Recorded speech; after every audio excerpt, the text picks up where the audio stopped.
दक्ष news, सामान्यांच्या हक्कासाठी नेहमी दक्ष।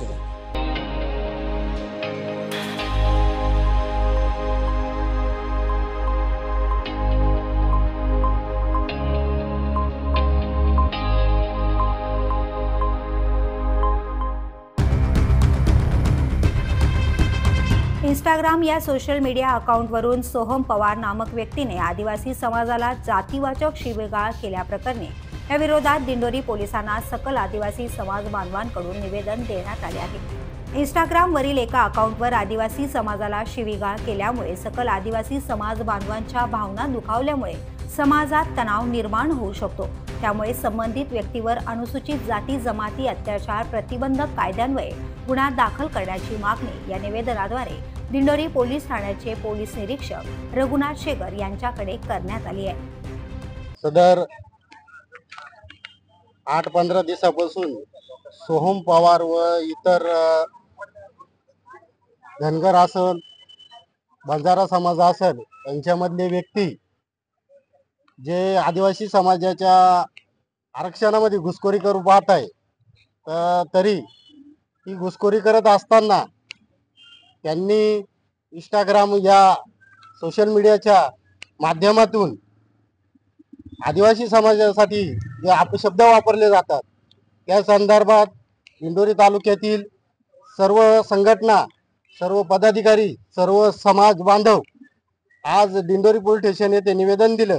त्यांना विनंती करतोय की आदिवासी समाजासाठी जी घुसखोरी करणारे जे धनगर समाज आहे, बंजारा समाज आहे, यांना स्वतंत्र आरक्षण दिलं पाहिजे। ते आमचं त्याच्याशी दुमत नाही, पण आमचा आदिवासी समाजामध्ये घुसखोरी करण्यासाठी व तसेच आमच्या समाजात घुसखोरी करायची वरून आमच्यासाठी अपशब्द वापरायची ही कुठेतरी लज्जास्पद बाब आहे।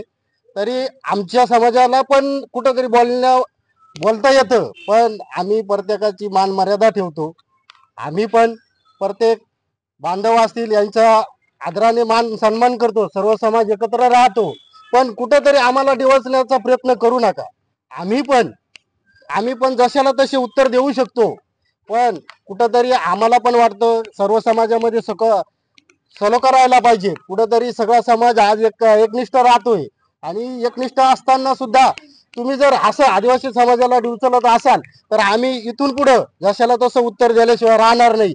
आमच्या समाजातील सर्व व्यक्तींना अपशब्द वापरता येतात हे मी सांगू इच्छितो, पण कुठेतरी तुम्ही पण सलोखा ठेवा आणि कुठेतरी आमच्या समाजाच्या भावना दुखतील असं कृत्य करू नका। नाहीतर आम्ही पुढं परत जर आम्हाला असं निदर्शनात आलं तर आम्ही सर्व समाज बांधव, सर्व संघटना, सर्व पदाधिकारी मिळून जशाचं तसं उत्तर दिलं जाईल ही आम्ही सर्व समाजाच्या वतीने विनंती करतोय तुम्हाला परत एकदा। पण आता इथून पुढे विनंती करणार नाही, ही फक्त आमच्याकडून वॉर्निंग आहे। कुठेतरी हा प्रकार थांबला पाहिजेत आणि सर्व समाजामध्ये सर्व विषयांवर कुठेतरी सलोखा राहायला पाहिजे अशी विनंती करतो।